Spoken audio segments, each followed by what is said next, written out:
नमस्कार, मैं हूं आयुष कुमार और आप देख रहे हैं न्यूज 11 भारत। छठे चरण के चुनाव के लिए प्रचार का शोर थम गया है। 25 मई को झारखंड की 4 सीट समेत 58 सीटों पर वोट डाले जाएंगे। रांची, जमशेदपुर, धनबाद और गिरिडीह में सुबह 7 बजे से शाम 5 बजे तक वोटिंग होगी। इन 4 सीटों पर 93 उम्मीदवारों की चुनावी किस्मत दांव पर है। देखिए रिपोर्ट।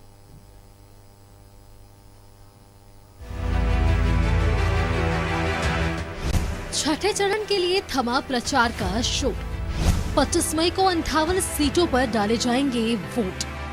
झारखंड की 4 सीटों पर होगा मतदान। लोकसभा चुनाव के छठे चरण के लिए प्रचार का शोर थम गया है। 25 मई को 8 राज्यों और केंद्र शासित प्रदेशों की 58 सीटों पर वोट डाले जाएंगे। छठे चरण में झारखंड की 4, बिहार की 8, उत्तर प्रदेश की 14, दिल्ली की 7, हरियाणा की 10, ओडिशा की 6, पश्चिम बंगाल की 8 और जम्मू कश्मीर की 1 सीट पर वोटिंग होगी। झारखंड के जिन 4 सीटों पर वोट डाले जाएंगे उनमें रांची, जमशेदपुर, धनबाद और गिरिडीह शामिल हैं। झारखंड की 4 सीटों पर थमा प्रचार का शोर। रांची, जमशेदपुर, धनबाद और गिरिडीह में प्रचार का शोर थमा। 25 मई को सुबह 7 बजे से शाम 5 बजे तक होगी वोटिंग।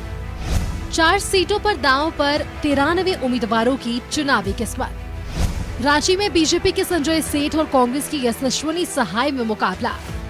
जमशेदपुर में बीजेपी के विद्युत वरण महतो और जेएमएम के समीर मोहंती आमने सामने।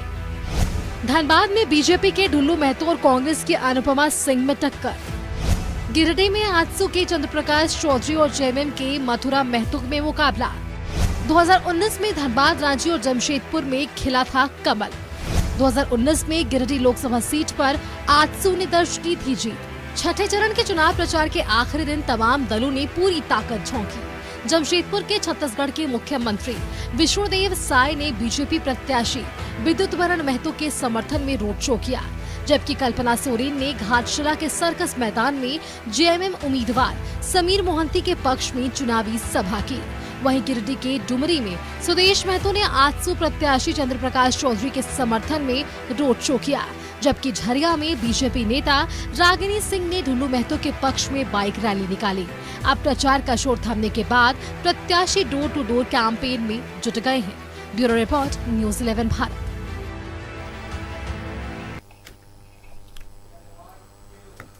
तो झारखंड में भी तीसरे चरण के मतदान को लेकर चुनावी तैयारियां पूरी कर ली गई हैं। चुनावी शोर थम गया है। अब प्रत्याशी डोर टू डोर पहुंचकर अपने पक्ष में मतदान की अपील जनता से कर रहे हैं। वहीं दूसरी तरफ प्रशासनिक तैयारियां अंतिम दौर पर हैं। कई सीट संवेदनशील हैं, कई सीट अति संवेदनशील हैं, जिसको लेकर सुरक्षा बल पूरी तरह से मुस्तैद नजर आ रहे हैं। और अगर हम बात कर ले सभी सीटों के चुनाव को लेकर, तो जिला निर्वाची पदाधिकारी ने पूरी तैयारी कर ली है।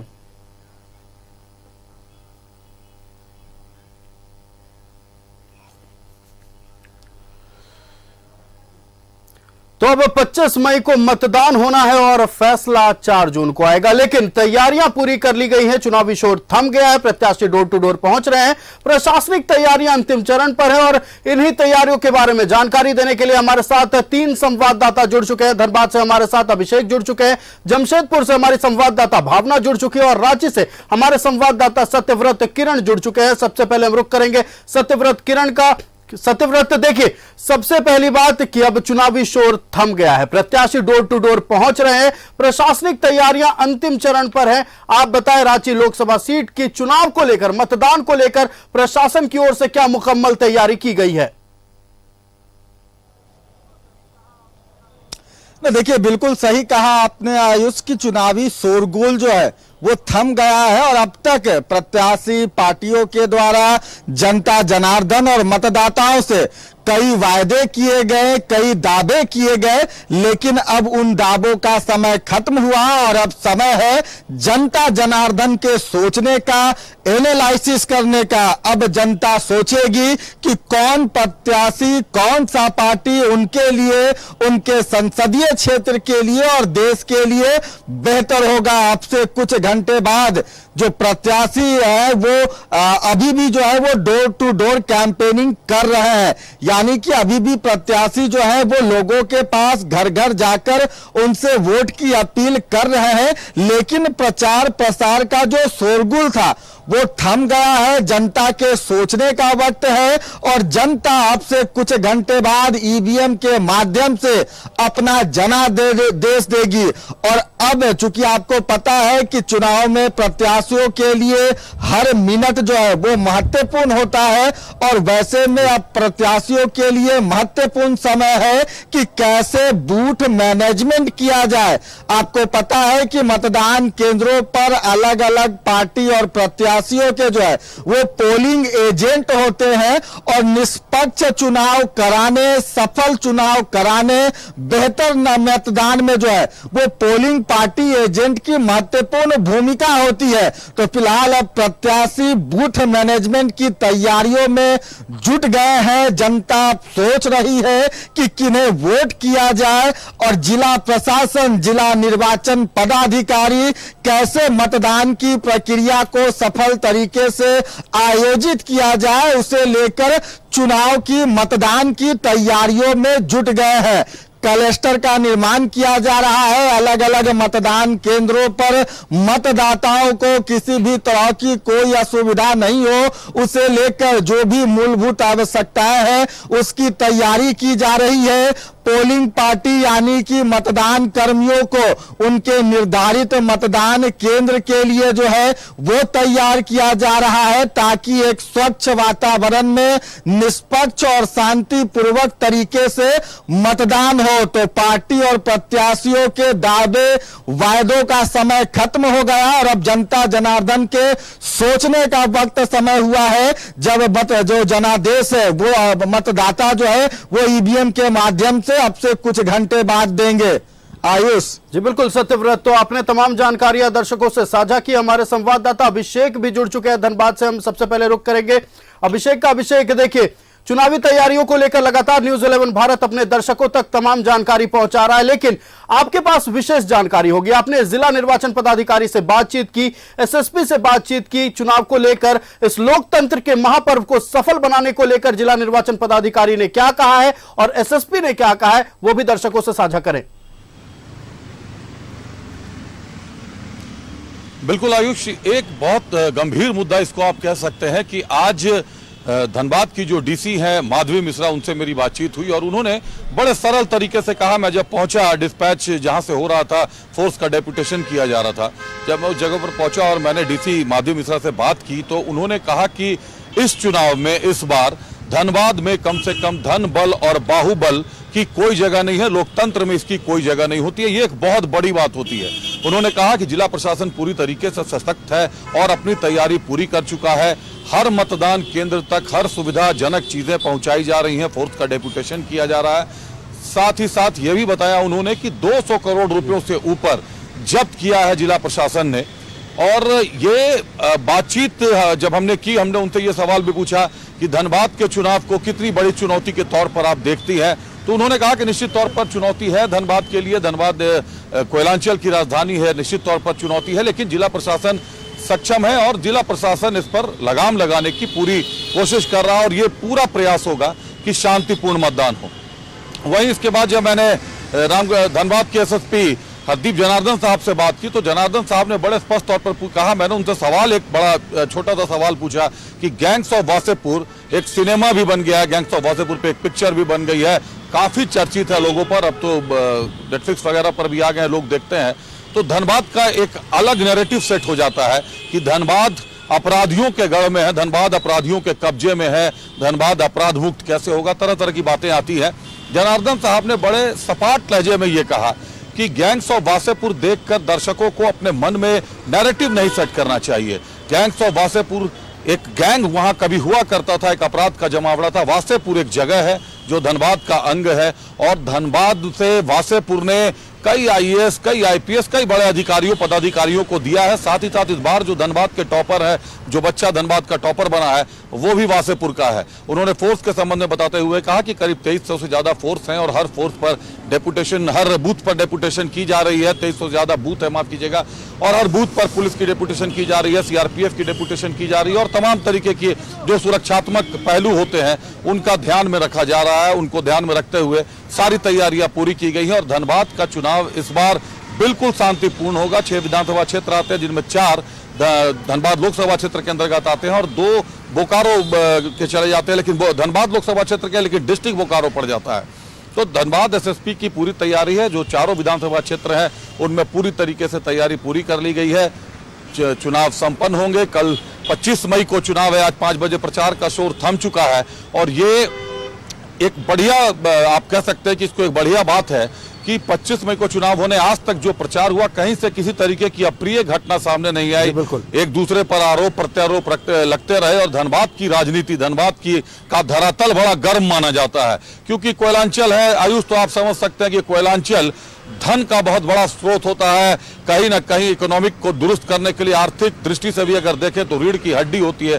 कोयलांचल को रीढ़ की हड्डी माना जा सकता है। लेकिन ऐसे में यहाँ पर जनतंत्र का, लोकतंत्र का महापर्व है इस अवसर पर और जिला प्रशासन पर निश्चित तौर पर बड़ी जिम्मेदारी है। आरोप प्रत्यारोप इस चुनावी रण में लगते रहे, लेकिन किसी भी तरह की अप्रिय घटना की कोई खबर सामने नहीं आई। दोनों ओर से खूब दम भरा गया और इस पर हम चर्चा करेंगे। हमारे साथ हमारे संवाददाता जमशेदपुर से भावना जुड़ चुकी है। जमशेदपुर इस बार खूब इंटरेस्टिंग सीट रहा है। भावना, देखिए, दोनों, अगर हम दोनों दलों की बात कर लें, एनडीए हो या इंडिया अलायंस हो, स्टार प्रचारकों का दौरा जारी रहा। एक तरफ चंपा सोरेन, कल्पना सोरेन थी, दूसरी तरफ अगर हम कहें एनडीए गठबंधन के दिग्गज जमशेदपुर की जमीन पर उतरते रहे और अपने अपने प्रत्याशियों के पक्ष में मतदान की अपील की। लेकिन 5 बजे के बाद चुनावी शोर थम गया। अब जनता की बारी है, इस पर क्या कहेंगे?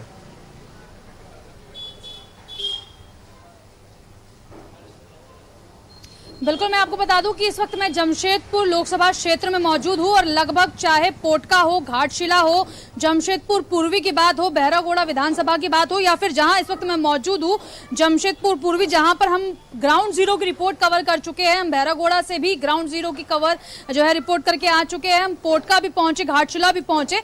ऐसे में जनता का क्या रुझान है ये हमने अपनी रिपोर्ट के माध्यम से दिखाया। और आज क्योंकि चुनावी प्रचार प्रसार का जो शोर है वो शाम को थम चुका है और बहरहाल अभी क्या कंडीशन है और आज का पूरा दिन का घटनाक्रम क्या रहा, थोड़ा सा दर्शकों को मैं उस बात की भी जानकारी दे दूं कि आज सुबह से ही समीर मोहंती, जो कि जेएमएम के इंडिया गठबंधन के प्रत्याशी है, उनको लेकर जो है रैली निकाली गई, बाइक रैली जो है वो हुई। और वहीं दूसरी तरफ छत्तीसगढ़ के मुख्यमंत्री विष्णुदेव साय जो है वो भी पहुंचे झारखंड में, जमशेदपुर में, जिसे टाटा नगरी कहा जाता है, वो भी लगातार रोड शो करते हुए नजर आए।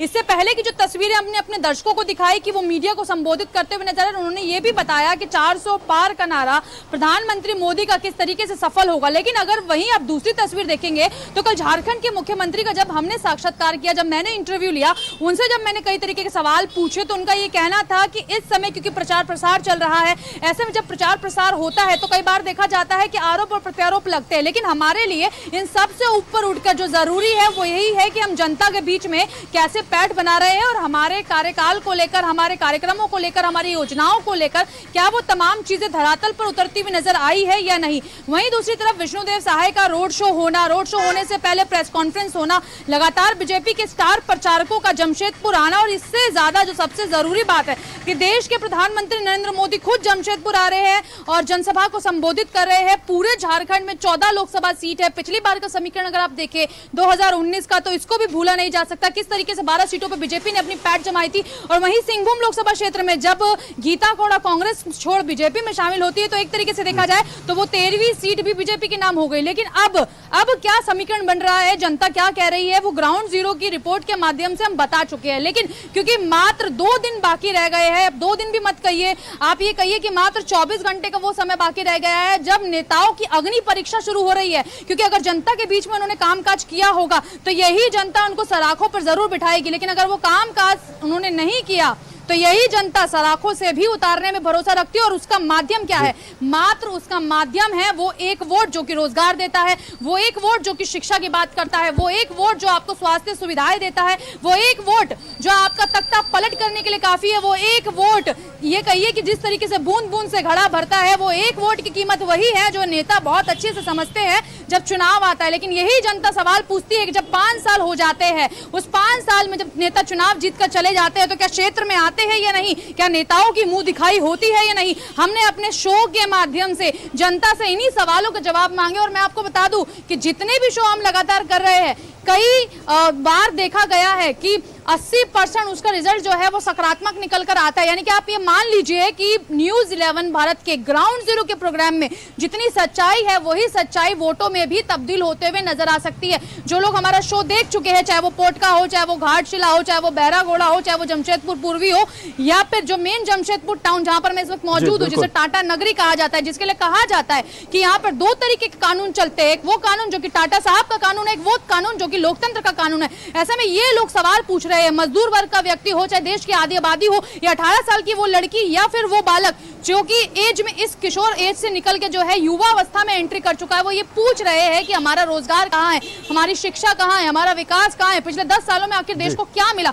इन तमाम सवालों के जवाब जो है मैं आपको बताऊं कि युवाओं ने भी दिए, महिलाओं ने भी दिए, बड़ों ने भी दिए, 18 साल के उस युवक ने भी दिए जो अपने पहली बार अपने मत का प्रयोग करने जा रहा है। यानी कि आप मान लीजिए कि जमशेदपुर का चुनावी समीकरण जो कि 25 तारीख को जिसका समय तय होगा, जिसमें रांची भी होगा, जिसमें धनबाद भी होगा, जिसमें जमशेदपुर भी होगा, इन तमाम जगहों का जो समीकरण है यही पब्लिक। बिल्कुल भावना, देखिए लोकतंत्र की असली ताकत यही है। लोकतंत्र ने जनता के हाथ में पावर दिया है कि अपने किस्मत को वो तय करेंगे, अपने भविष्य को वो तय करेंगे। हमारे संवाददाता सत्यव्रत किरण रांची से बने हुए हैं। देखिए रांची इस बार खूब चर्चा का विषय बना रहा है। सत्यव्रत, प्रधानमंत्री नरेंद्र मोदी आते हैं, गृह मंत्री अमित शाह आते हैं और संजय सेठ के पक्ष में मतदान की अपील करते हैं। दूसरी तरफ एकदम युवा खून, युवा प्रत्याशी यशस्विनी सहाय चुनावी मैदान में है और रांची सीट को लेकर हम चर्चा करेंगे। रांची लोकसभा सीट को लेकर प्रधानमंत्री नरेंद्र मोदी आते हैं, भव्य रोड शो करते हैं, गृह मंत्री अमित शाह आते हैं, रोड शो करते हैं और लगातार रांची में एनडीए के दिग्गजों का दौरा जारी रहा। दूसरी तरफ यशस्विनी सहाय खूब दम भरती नजर आई। उनके समर्थन में भी एनडीए गठबंधन के तमाम बड़े नेता, दिग्गज नेता पहुंचते हैं। लेकिन चर्चा का विषय इसलिए बना रहा कि एक प्रत्याशी के लिए जो पहले भी चुनाव जीत चुके हैं, उनके लिए गृह मंत्री, प्रधानमंत्री दोनों पहुंचते हैं। सत्यव्रत, नहीं देखिए, बिल्कुल सही कहा आयुष आपने। और जब प्रचार प्रसार का जो शुरुआती दौर था उस वक्त भी यह लग रहा था कि शायद सभी कुछ जो रास्ता क्लियर है वो संजय सेठ के पक्ष में है। लेकिन बीते कुछ दिनों में जिस तरह से इंडिया गठबंधन दल में शामिल कांग्रेस की प्रत्याशी यशस्विनी सहाय ने भी धुआंधार तरीके से प्रचार प्रसार किया, चाहे वो नुक्कड़ नाटक हो, जनसभा हो या फिर पद यात्रा के माध्यम से। रांची लोकसभा की अगर बात करें तो फिलहाल मुकाबला दिख रहा है। मैंने आपको बताया कि शुरुआती दौर में भले ही यह रास्ता संजय सेठ के लिए साफ दिख रहा था, यही कारण है कि आप देखिए कि भारतीय जनता पार्टी के प्रत्याशी संजय सेठ पर भाजपा ने दोबारा भरोसा जताया और इस पूरे चुनाव प्रचार प्रसार में भाजपा के जो बड़े स्टार प्रचारक हैं, चाहे वो प्रधानमंत्री नरेंद्र मोदी हो या फिर केंद्रीय गृह मंत्री अमित शाह हो, दोनों ने रांची लोकसभा क्षेत्र में जो है वो रोड शो किया। साथ ही भाजपा जो है वो बीते 10 साल की उपलब्धियों को लेकर चुनाव मैदान में है। शहर की अगर बात करें तो आपको पता है कि शहरों में पॉकेट वोट से जो है वो चुनाव लड़ा जाता है, यानी कि कुछ ऐसे हिस्से जहां पर जो है वो भाजपा की अच्छी पकड़ है। लगातार भाजपा प्रचार प्रसार के माध्यम से वहां तैयारियां कर रही थी। इंडिया गठबंधन दल की अगर बात करें तो जहां कांग्रेस की पकड़ मजबूत थी, लगातार कांग्रेस ने भी वहां पर जो है वो जोर शोर से चुनाव प्रचार प्रसार किया। तो पॉकेट बाई पॉकेट जो है वो वोटरों को लुभाने की तैयारी की गई। फिलहाल अगर शहरी क्षेत्र की आप बात करें तो आपको पता है कि यहां पर भारतीय जनता पार्टी की जो है वो पैठ होती है और इससे पहले भी आप दूसरे भी लोकसभा क्षेत्र कई और पहलू हैं रांची लोकसभा सीट के, हम उस पर भी चर्चा करेंगे। आप हमारे साथ बने रहिएगा। हम रुक करते हैं अभिषेक का। हमारे साथ धनबाद से हमारे संवाददाता अभिषेक बने हुए। अभिषेक, देखिए जब तक प्रत्याशियों के नाम का ऐलान नहीं हुआ था तब तक धनबाद को लेकर कई तरह की चर्चाएं हो रही थी। कौन होगा इस बार उम्मीदवार, कांग्रेस किसे उतारेगी, बीजेपी किसे उतारेगी। लेकिन जैसे ही दोनों प्रत्याशियों के नाम का ऐलान हुआ, कई मुद्दे, कई पहलू सामने आने लगे। उनमें से एक थे बाहरी भीतरी का, उसके बाद अगड़ा पिछड़ा का, और साथ ही फिर सवाल उठने लगे परिवारवाद को लेकर, और तमाम मुद्दे जो धनबाद लोकसभा सीट पर छाए रहे। आपने बड़े करीब से धनबाद लोकसभा सीट पर प्रचार प्रसार को कवर किया है। कौन कौन से अहम मुद्दे थे जिनके बारे में जनता बात कर रही थी, जो जन सरोकार के मुद्दे थे? बिल्कुल आयुष, आपने अच्छा सवाल पूछा है। ये धनबाद के जो मुद्दे हैं, ये मुद्दे काफी दिनों पहले से हैं, सालों से मुद्दे हैं। धनबाद का जो सबसे अहम मुद्दा है वो धनबाद में एयरपोर्ट का मुद्दा है, धनबाद में एम्स का मुद्दा है। लेकिन इस बीच मैं जब जनता के बीच गया, जनता से मैंने बात की, तो कई ऐसे लोग मिले जिन्होंने बताया कि बाकायदा केंद्र सरकार से इतने एयरपोर्ट पासेस हो गए हैं, इतने सारे एम्स पास हो गए हैं, कितने एम्स आ चुके हैं। अभी झारखंड में भी एम्स खुला है, आपको पता होगा, देवघर में। धनबाद भी कहीं ना कहीं कतार में है। प्रस्ताव जाने में शायद देरी है। जो राज्य सरकार अपने हिसाब से प्रस्ताव भेजेगी, उसके बाद एयरपोर्ट और एम्स का मामला कहीं ना कहीं सुलझ जाएगा। कहीं ना कहीं इस पूरे मामले में केंद्र सरकार और राज्य सरकार के बीच समन्वय स्थापित होना जरूरी है, क्योंकि केंद्र सरकार से जो योजनाएं पारित होंगी, राज्य सरकार को उसके लिए भूमि अधिग्रहण करना पड़ता है। भूमि अधिग्रहण करने के बाद तमाम प्रक्रियाएं पूरी की जाती हैं और तब फंड अलॉटमेंट शुरू होता है। तो एक अड़चन कहीं ना कहीं कुछ है जिसके चलते रुका हुआ है। लेकिन यह तय है कि धनबाद को एक एयरपोर्ट का मुद्दा अहम है धनबाद के लिए, और एम्स का मुद्दा अहम है। अंडरपास का मुद्दा भी धनबाद के लिए गर्म है। दूसरा जो मुद्दा आपने उठाया कि प्रत्याशियों के नामों की घोषणा के बाद आरोप प्रत्यारोप और कई गड़े मुद्दे उखड़ने लगे, निश्चित तौर पर धनबाद में इस पर हम चर्चा करेंगे। देखिए, हमने जन सरोकार के मुद्दे पर बात की। हम जब आपके पास अभिषेक फिर दोबारा लौटेंगे तो हम चर्चा करेंगे कि प्रत्याशियों के नाम पर क्या क्या बातें हुई हैं और पार्टियों को लेकर क्या क्या बात हुई है। तब तक के लिए हम रुक करते हैं हमारे संवाददाता भावना का, जमशेदपुर से। भावना हमारे साथ जुड़ी हुई। देखिए, जमशेदपुर चुनाव एक अलग चुनाव होता है। क्यों? क्योंकि वहां के मुद्दे अलग होते हैं। लौह नगरी जमशेदपुर है, प्लान्ड सिटी है, तो यहां कई और कह सकते हैं क्षेत्र के लोग आकर बसते हैं। यहां पे विभिन्न प्रकार के मिक्स्ड सोसाइटी बसती है। ऐसे में जातीय समीकरण से हटकर इस बार चुनावी मुद्दे क्या रहे जमशेदपुर के?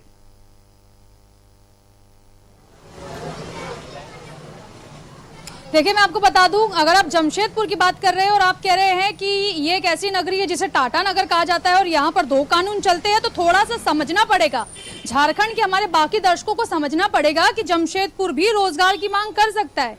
क्यों? उसके पीछे का कारण क्या है? आप ऐसे भी लोगों को देखिए जो कि शिक्षित नहीं है। जो व्यक्ति शिक्षित नहीं है, आखिर वो किसी भी कंपनी में, खासकर टाटा नगरी की अगर हम बात करें, तो किसी भी कंपनी में कैसे कार्यरत हो सकता है? उसके लिए उसका शिक्षित होना जरूरी है और वो योग्यता से परिपूर्ण होना जरूरी है। और अगर योग्यता नहीं और शिक्षा नहीं, तो अब सवाल ये उठता है कि वो व्यक्ति क्या करेगा। क्या जो जुमले अक्सर नेता देते हैं कि पकोड़े तलना वो एक रोजगार हो सकता है, जो इस तरीके के कई सारे जुमले आप देखते हैं कि चुनावी माहौल बनता है तो ऐसे जुमलों की बाढ़ लग जाती है। और ये कोई और नहीं देता है, बल्कि ये नेता लोग देते हैं, जिसको जनता रिपीट करती है। और उसके बाद फिर सवाल उठते हैं कि आखिर रोजगार क्या है? रोजगार वही है जो शिक्षा के जरिए मिल जाए। रोजगार वही है जो जनता के प्रतिनिधि जब पार्लियामेंट में जाए तो वो जनता के मुद्दे उठाए, यहाँ पर बड़े बड़े कारखाने लगाए। ऐसी भी जगह है जमशेदपुर में, चाहे आप बैरागोड़ा की तरफ रुक कर लीजिए। हम जाते हैं, हम गांव में गए, ग्राउंड पर गए, हमने लोगों से बातचीत की, उनसे पूछा कि आखिर रोजगार का हाल क्या है। बिल्कुल भावना, आपका हमारे साथ जुड़ने के लिए और तमाम जानकारी साझा करने के लिए बहुत बहुत धन्यवाद। तो चुनावी शोर थम गया है, अब प्रत्याशी डोर टू डोर पहुंच रहे हैं हमारे संवाददाता।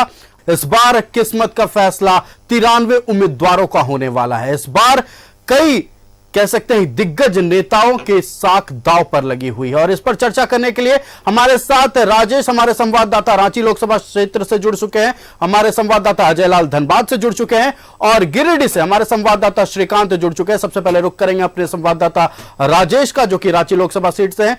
रांची में चुनावी तैयारियां लगभग पूरी कर ली गई हैं। कई अति संवेदनशील इलाके हैं, कई अति संवेदनशील बूथ हैं, उसको लेकर प्रशासन ने पुख्ता इंतजाम कर लिए हैं, मुकम्मल तैयारियां कर ली गई हैं।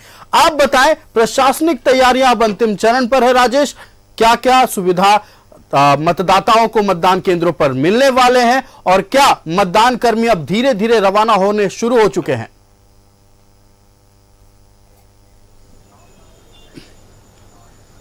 देखिए, जो चुनाव का गाइडलाइंस है, चुनाव आयोग का गाइडलाइंस, उसके आधार पर सारी तैयारी की गई है। चूँकि राजधानी रांची है, रांची लोकसभा क्षेत्र के अधीन आता है और आप लोकसभा क्षेत्र का जो क्षेत्रफल है वो काफ़ी बड़ा है। आप समझिए कि ईचागढ़ तक है, तो उस लिहाज से सभी कई जिले इससे जुड़े हुए हैं। आप देखिए कि उधर रांची जिला से बाहर जो प्रशासनिक जिला है वहाँ भी इस लोकसभा क्षेत्र का मतदान केंद्र बना है। तो रांची जिला की बात करें, जो प्रशासनिक जिला है, जहाँ वहाँ पर तैयारी लगभग पूरी हो गई है। मुराबादी मैदान में सारी व्यवस्था की गई है। जो पोलिंग पार्टीज है वो सारे लोग इधर से रवाना होंगे। लेकिन मोस्टली जो है, जो रांची लोकसभा का क्षेत्र है, उसमें जो पोलिंग पार्टीज है वो कल सुबह से ही यहाँ से रवाना होंगी और चुनाव आयोग के दिशा निर्देश के अनुरूप सभी मतदान केंद्रों पर वेबकास्टिंग की व्यवस्था की गई है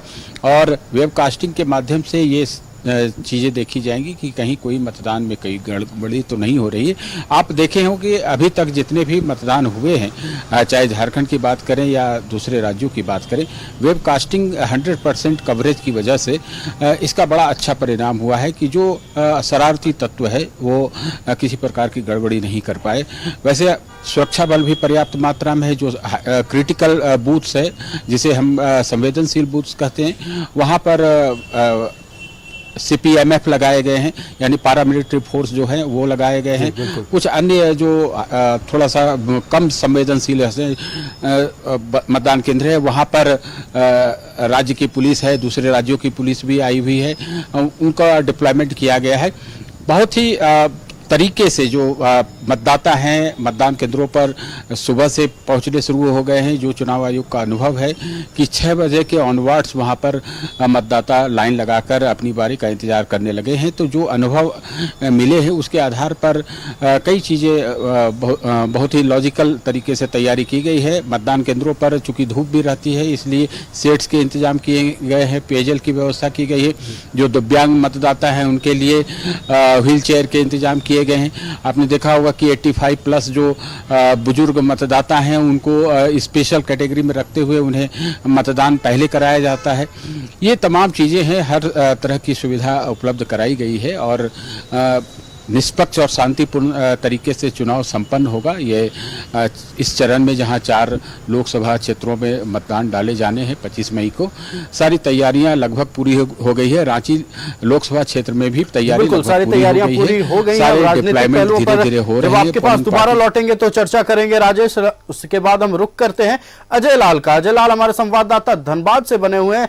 देखिए, धनबाद लोकसभा सीट पर चर्चाओं का बाजार गर्म रहा। अजय जी, देखिए, अगर हम बात कर लें ढुल्लू महतो के बारे में, तो ढुल्लू महतो को लेकर कई तरह के बयान सामने आए, वहीं अनुपमा सिंह को लेकर भी कई तरह के बयान सामने आए, लेकिन वो सिर्फ राजनीतिक तौर पे थे। और सबसे बड़ी बात है और खुशी की बात यह है लोकतंत्र के लिए कि किसी भी तरह की अप्रिय घटना नहीं घटी, लेकिन जो अगड़ा पिछड़ा का बात रहा और अगर बात कर ले बाहरी भीतरी का बात रहा, यह इस बार धनबाद के चुनाव में कितना हावी होने वाला है।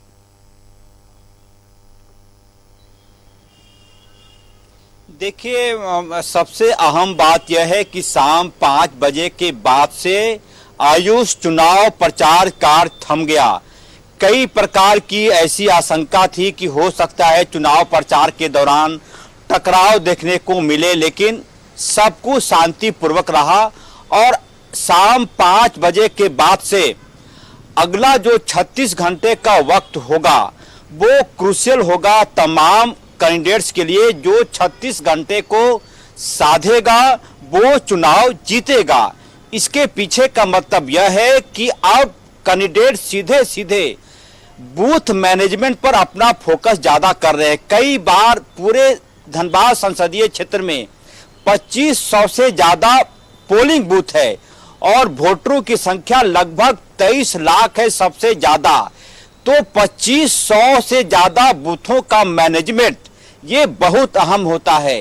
भारतीय जनता पार्टी के पक्ष में एक बात है कि बूथ मैनेजमेंट उनके कार्यकर्ता पन्ना प्रमुख तक पहुंचे हुए, यानी कि बूथ में जितने वोटरों का नाम होता है उसकी सूची उनके लोगों के पास होती है, उसको पन्ना प्रमुख बोलते हैं। इस लिहाज से कांग्रेस थोड़ा संगठन में थोड़ा कमजोर है धनबाद संसदीय क्षेत्र में, लेकिन जो चुनाव प्रचार हुआ उसमें अनुपमा सिंह और ढुल्लू महतो एक दूसरे को टक्कर देते हुए दिखाई पड़े। कई बार यह कयास लगाना कठिन हो गया था कि आखिर उम्मीदवार जीतने वाला उम्मीदवार कौन है। ये बहुत ही कठिन, और जो भी जीत हार होगी यहाँ पर धनबाद संसदीय क्षेत्र में जीत हार का अंतर बेहद ही कम रहने वाला है। इसलिए मैं कह रहा हूं कि शाम 5 बजे के बाद से जो 36 घंटे का वक्त है वो अहम है तमाम उम्मीदवारों के लिए। कई प्रकार की बैठकें होती हैं बूथ मैनेजमेंट को लेकर, डोर टू डोर कैंपेन बेशक कहते हैं, लेकिन ये अंतिम वक्त में कौन बूथ पर कौन कार्यकर्ता बैठेंगे, किसको वो अभिकर्ता बनाएंगे, तमाम तरह की चीजें होती हैं। और बूथों तक वोटरों को ले जाना ये सबसे अहम है। अच्छी बात यह है कि धनबाद जिला प्रशासन ने बेहतर तैयारी की है वोटरों को बूथ तक लाने के लिए। तमाम 2500 से ज्यादा बूथों पर 17x17 का टेंट की व्यवस्था होगी ताकि वोटरों को धूप में खड़ा न रहना पड़े। पीने की पानी की व्यवस्था होगी। यदि कोई ऐसा वोटर है जो मां बनने वाली है उनके लिए पंक्ति में लगने की जरूरत नहीं पड़ेगी। ऐसी महिलाएं जो मां बनने वाली हैं उनको लाइन में नहीं लगना है, वो सीधे आएंगी और पोलिंग बूथ पर जाकर अपना वोट डाल के घर चली जाएंगी। उसी प्रकार से दिव्यांग वोटरों के लिए व्हील चेयर की व्यवस्था है। इन तमाम चीजों के बीच बधाई देना होगा झारखंड के वोटरों का। लगभग 2 फेज के चुनाव हो गए, सब कुछ शांतिपूर्वक रहा और ईश्वर से यही कामना है कि जो 2 फेज के चुनाव बचे हुए हैं वह भी पीसफुल हो। मुकम्मल तैयारी थी चुनाव आयोग की ओर से इसी वजह से। और साथ ही अगर हम बात करें तो पूरी तरह से साधुवाद के पात्र है जिला प्रशासन के तमाम अधिकारी जिन्होंने चुनाव प्रचार को इतने शांतिपूर्वक माहौल में संपन्न कराया। और अब ये 36 घंटा का क्रिटिकल फेज शुरू हो चुका है। हम अपने संवाददाता श्रीकांत का रुख करेंगे गिरिडीह से हमारे संवाददाता श्रीकांत जुड़े हुए हैं। श्रीकांत, देखिए चुनावी तैयारियां अंतिम अंतिम चरण पर है। चुनावी शोर आज शाम 5 बजे थम गया है। डोर टू डोर कैंपेन जारी है। प्रत्याशी अब आखिरी मीटिंग कर रहे हैं। कह सकते हैं कि आखिरी दांव खेलने की अब तैयारी पूरी तरह से चल रही है। आप ऐसे में बताएं प्रशासन की ओर से क्या तैयारी है, डिस्पैच सेंटर पर क्या तस्वीरें देखने को मिल रही है? जी देखिए आयुष, निश्चित तौर से आज देर शाम 5 बजे चुनाव प्रचार थम गया है। सभी दलों ने और सभी नेताओं ने पूरी जोर आजमाइश की और आज अंतिम दिन में सभी ने अपनी पूरी ताकत झोंक दी। कई नेताओं ने ग्रामीण इलाकों को अपना प्रमुख सेंटर बनाया तो कई लोगों ने शहरों में रैलियां निकालकर जो है अपना शक्ति प्रदर्शन किया। लेकिन प्रचार थम जाने के बाद से अब जो ब्लूप्रिंट है उस ब्लूप्रिंट को एक्सिक्यूट करने की बारी है, यानी कि उसको धरातल पर उतारने की बारी है। चाहे वो राजनीतिक दल का मसला हो या फिर नेताओं का मसला हो या फिर कैंडिडेट का मसला हो या फिर इन सारे व्यवस्थाओं में लोकतंत्र में जो सबसे महत्वपूर्ण कड़ी है जिला प्रशासन, पुलिस प्रशासन, उसके लिए भी अब ब्लूप्रिंट को एक्सिक्यूट करने की अब बारी है। जिस तरीके से कोडरमा का चुनाव शांतिपूर्ण तरीके से गिरिडीह जिला प्रशासन ने संपन्न कराया है, उसी तरीके से अब गिरिडीह लोकसभा का चुनाव संपन्न कराना सबसे पहली प्राथमिकता है। मैं आपको बता दूं कि गिरिडीह जिले में गिरिडीह विधानसभा और डुमरी विधानसभा 2 विधानसभा आते हैं। ऐसे अगर आप देखेंगे तो कुल 6 विधानसभा हैं। 2 विधानसभा धनबाद में आ जाते हैं, टुंडी और बाघमारा। 2 विधानसभा बोकारो जिले में आ जाते हैं, गोमिया और बेरमो। लेकिन गिरिडीह जिले की अगर हम बात करें तो गिरिडीह के पुलिस कप्तान और उपायुक्त ने सारी तैयारियां मुकम्मल कर ली हैं। गिरिडीह विधानसभा में कुल 373 और डुमरी विधानसभा में 199 बूथ हैं जो कि गिरिडीह जिले के अंतर्गत आते हैं। इन सभी बूथों पर जो है सारी तैयारियों का जायजा ले लिया गया है। सबसे बड़ी बात जो है जो वेबकास्टिंग की सुविधा सारे बूथों पर 100% रहेगी। इसका फायदा ये होता है कि शिकायत मिलने से पहले, चूंकि कैमरा जो है वो बाहर भी लगा रहता है और मत पेटी पर भी उसकी नजर रहती है, कोई भी गड़बड़ी होने पर तुरंत एक्शन लिया जाता है उपायुक्त और पुलिस अधीक्षक के द्वारा और तुरंत उसका समाधान किया जाता है। साथ ही साथ अगर सुरक्षा के लिहाज से बता दूं कि कई इलाके, देखिए आयुष, ये विधानसभा जो भी 6 विधानसभा है उसमें से लगभग 75% जो इलाका है वो नक्सल प्रभावित इलाका रहा है। चाहे आप टुंडी का इलाका देख लें, पारसनाथ का इलाका देख लें, डुमरी का इलाका देख लें, गोमिया का इलाका देख लें, या फिर गिरिडीह विधानसभा का जो पीटार प्रखंड है वो नक्सल प्रभावित क्षेत्र में आता है। तो ऐसे में इन इलाकों में कैसे सुरक्षा के पुख्ता इंतजामात रहें, उसके लिए गिरिडीह जिले में कुल 40 कंपनियों को लगाया गया है, जिसमें Jharkhand Jaguar, cobra, central armed police force के साथ साथ गिरिडीह जिले के भी पुलिस कंपनियां तैनात हैं। पूरे इलाके को छावनी में तब्दील कर दिया गया है, कहीं से भी कोई गड़बड़ी ना हो और बिल्कुल मतदान को लेकर जिला प्रशासन की ओर से तैयारियां मुकम्मल नजर आ रही हैं। डिस्पैच सेंटर से अब मतदान कर्मी कई क्षेत्रों के लिए रवाना हो रहे हैं। कल का दिन बेहद खास होने वाला है मतदान कर्मियों के लिए और साथ ही साथ प्रत्याशियों के लिए। आप हमारे साथ बने रहिएगा। श्रीकांत, हम रुक करेंगे प्रभात का, हमारे संवाददाता जमशेदपुर से हमारे प्रभात बने हुए हैं। प्रभात, देखिए जमशेदपुर को लेकर बातें हो रही थी कि बेरोजगारी एक मुद्दा रहा। इस बार बेरोजगारी को लेकर बातें होती रही और खास करके कुछ क्षेत्रों में मूलभूत सुविधाओं को लेकर भी बातें होती रही। जनता की कई उम्मीदें हैं, जनता किसी पर भरोसा जता रही है, किसी से नाराज नजर आ रही है। आपने बड़ी करीब से जमशेदपुर लोकसभा क्षेत्र को कवर किया, वहां के जनता की बातें सुनी, दुख दर्द को सुना। तो जनता के इस बार क्या मुद्दे थे जिनको लेकर इस बार मतदान केंद्र पर जनता जाएगी? 25 मई को प्रत्याशियों के किस्मत का फैसला जो है वो ईवीएम में कैद करेगी। बिल्कुल आयुष, देखिए जो जमशेदपुर लोकसभा का क्षेत्र है उसमें 6 विधानसभा पड़ता है और पूर्वी पश्चिमी जो विधानसभा है वो एक तरह से कहें तो शहरी क्षेत्र में आता है। और शहरी क्षेत्र में तो बहुत समस्या नहीं होती है क्योंकि टाटा कंपनी जो है, टाटा स्टील है, वो सारी सुविधाएं उपलब्ध कराती है, चाहे वो बिजली की बात करें या पानी की बात करें या फिर साफ सफाई की बात करें या फिर नालियों की बात करें। इन सबों में जमशेदपुर अव्वल रहता है क्योंकि ये शहरी क्षेत्र पड़ता है। लेकिन जो 4 विधानसभा है, चाहे वो हम जुगसलाई की बात करें या फिर बहरागोड़ा, घाटशिला या पोटका, इन क्षेत्रों में समस्याएं काफ़ी थी। सबसे ज़्यादा अगर विकराल समस्या है तो उस क्षेत्र में पानी की समस्या है। लोग पानी के लिए त्राही कर रहे हैं। हालांकि शहरी क्षेत्र का जो पश्चिम विधानसभा का मानगो क्षेत्र है वहाँ भी थोड़ी पानी की समस्या ज़रूर है, लेकिन शहरी क्षेत्र में नहीं है। लेकिन जो देहात का क्षेत्र है, जो गाँव का क्षेत्र है, ग्रामीण क्षेत्र है, वहाँ पर पानी की सबसे ज़्यादा समस्या लोगों ने उठाई। साथ ही साथ लोगों ने ये भी कहा कि बेरोजगारी एक तरह से कहें कि काफ़ी बढ़ गई है, रोजगार नहीं मिल रहा है। उसको लेकर कहीं ना कहीं लोग जो थे, आम आदमी, तो आम जनता थी, वो नाराज़गी जता रही थी इसको लेकर कि भाई रोजगार के सृजन बढ़ने चाहिए। राज्य सरकार को भी कहीं ना कहीं रोजगार के सृजन बढ़ाना चाहिए, साथ ही साथ केंद्र सरकार को। उसके बाद कुछ युवाओं ने इस तरीके से बात कही, जो घाटशिला क्षेत्र के युवाओं थे, उनका साफ कहना था कि अगर कहें तो शिक्षा के क्षेत्र में एक बड़ा हब होना चाहिए जमशेदपुर में, क्योंकि यहाँ के जब बच्चे जो मैट्रिक पास कर लेते हैं, 10th पास कर लेते हैं, उनको हायर एजुकेशन के लिए या तो शहर से बाहर जाना पड़ता है या फिर दूसरे राज्य जाना पड़ता है ताकि वो अपना पढ़ाई कर सकते। वो एक कहीं ना कहीं मुद्दा रहा और सांसद से लोग ये भी मांग करते रहे। हालांकि सांसद ने कई बार ये बातें कही है कि हमने मणिपाल इंस्टीट्यूट यहाँ पे लाया है और कई इंस्टीट्यूट की बात कह रहे हैं, लेकिन कहीं ना कहीं युवाओं में इसको लेकर रोष था। रही बात जो समस्या हमने बता दी थी कि पानी की समस्या है, बहुत ज़्यादा रोड और बिजली की समस्या नहीं, लेकिन पानी की समस्या इन क्षेत्रों में जो 6 विधानसभा है उसमें से 4 विधानसभा में ये समस्या रही है आयुष।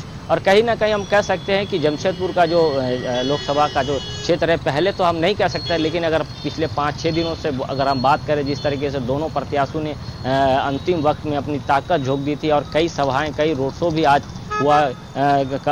घाटशिला में कल्पना सोरेन का एक तरह से कहीं शो हुआ, जमशेदपुर में छत्तीसगढ़ के मुख्यमंत्री का शो हुआ। तो एक तरह से कहें दोनों प्रत्याशियों ने अपनी ताकत झोंक दी और पिछले अब जो डोर टू डोर कैंपेन और दोनों प्रत्याशी अलग अलग अपने क्षेत्रों में जाकर बूथ मैनेजमेंट में जुड़ गए हैं, ताकि जो पिछले जो अब इस आगे आने वाले जो 36 घंटे है, जिसका जो बूथ मजबूत रहेगा वो निश्चित है बाजी मारेगा। और भाजपा का शुरू से ये रहा है कि उनके बूथ मैनेजमेंट काफ़ी अच्छा होता है। हालांकि इस बार लगातार जब राज्य के मुख्यमंत्री चंपाई सोरेन जब सभाएं यहाँ कर रहे थे तो कहीं ना कहीं कार्यकर्ताओं को जरूर निर्देश दे रहे हैं कि बूथ मैनेजमेंट को मजबूत करना है, बूथ में जो कार्यकर्ता है उसे कहीं ना कहीं मजबूत करना है। और आज कल्पना सोरेन ने भी कहा कि बूथ में जो युवा जाएंगे, जो कार्यकर्ता जाएगा, उन्हें कहीं ना कहीं ट्रेनिंग अगर बचा है तो उसको बता देना है कि जी बिल्कुल प्रभात। तो कई मुद्दे रहे जिस पर जनता अपनी बात रखती नजर आई। कई प्रत्याशियों को लेकर नाराजगी थी, कईयों को लेकर खुशी जाहिर की जा रही थी, कईयों को लेकर भरोसा जताया जा रहा था। आप हमारे साथ बने रहिएगा। राजेश राज्य से बने हुए अजय लाल का रुख करेंगे। अजय, देखिए, हमने चुनावी मुद्दों पर बात की, हमने राजनीतिक टकराव पर बात की। एक आखिरी बात आपसे लेना चाहेंगे आज के इस एपिसोड में। अजय, देखिए, हमने देखा कि ढुल्लू महतो अपराध को लेकर बात करते नजर आए, वहीं अनुपमा सिंह भी कई और बातों को लेकर ढुल्लू महतो पर आरोप लगाती नजर आए। ठीक है, राजनीतिक दांव सब खेलते, लेकिन जनता इन सब के बीच क्या देख रही थी? जनता को उम्मीद किस बात से थी?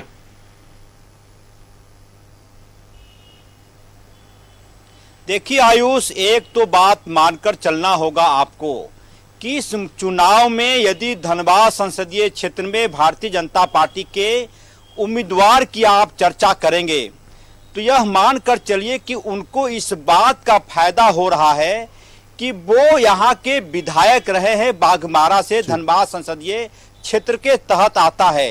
एक जो छवि उनकी ढुल्लू महतो की बनी हुई है, चाहे उसको निगेटिव कहें आप या पॉजिटिव कहें, कि वो लोगों के लिए आगे आकर लड़ते हैं, चाहे हो सकता है मुद्दा गलत हो मुद्दा सही हो, इस बात का बेनिफिट उनको मिलता हुआ दिख रहा है कि कम से कम वो लोगों के साथ खड़े होते हैं।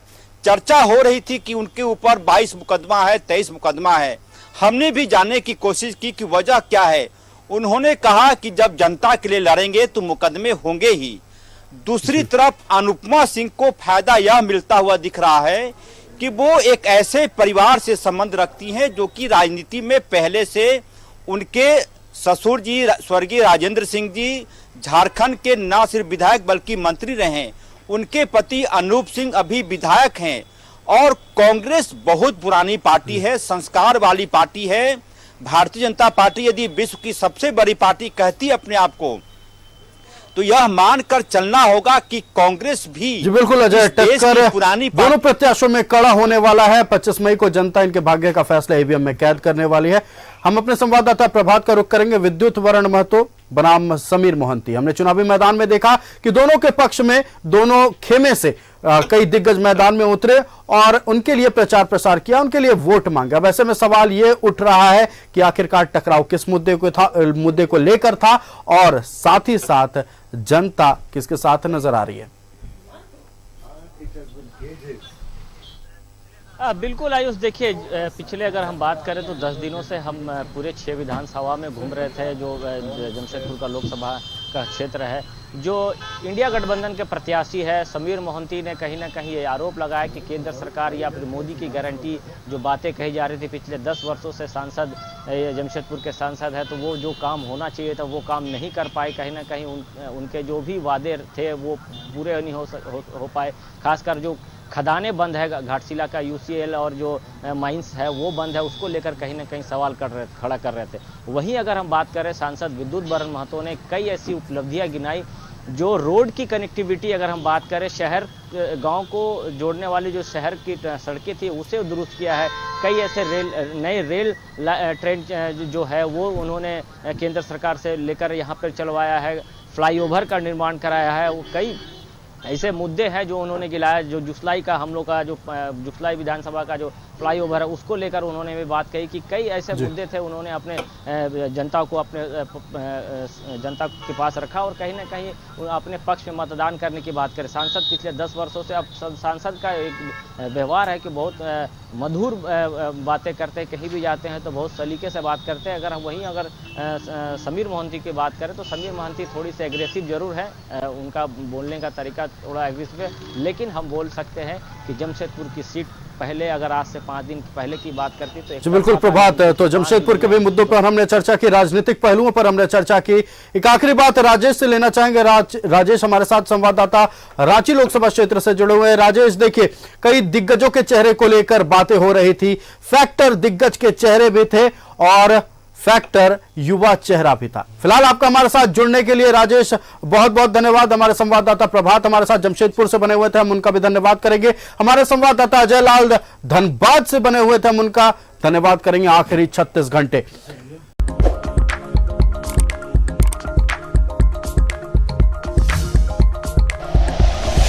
Like and share videos, subscribe करें हमारा चैनल और प्रेस करें बेल आइकॉन। न्यूज़ 11 भारत, सच है तो दिखेगा।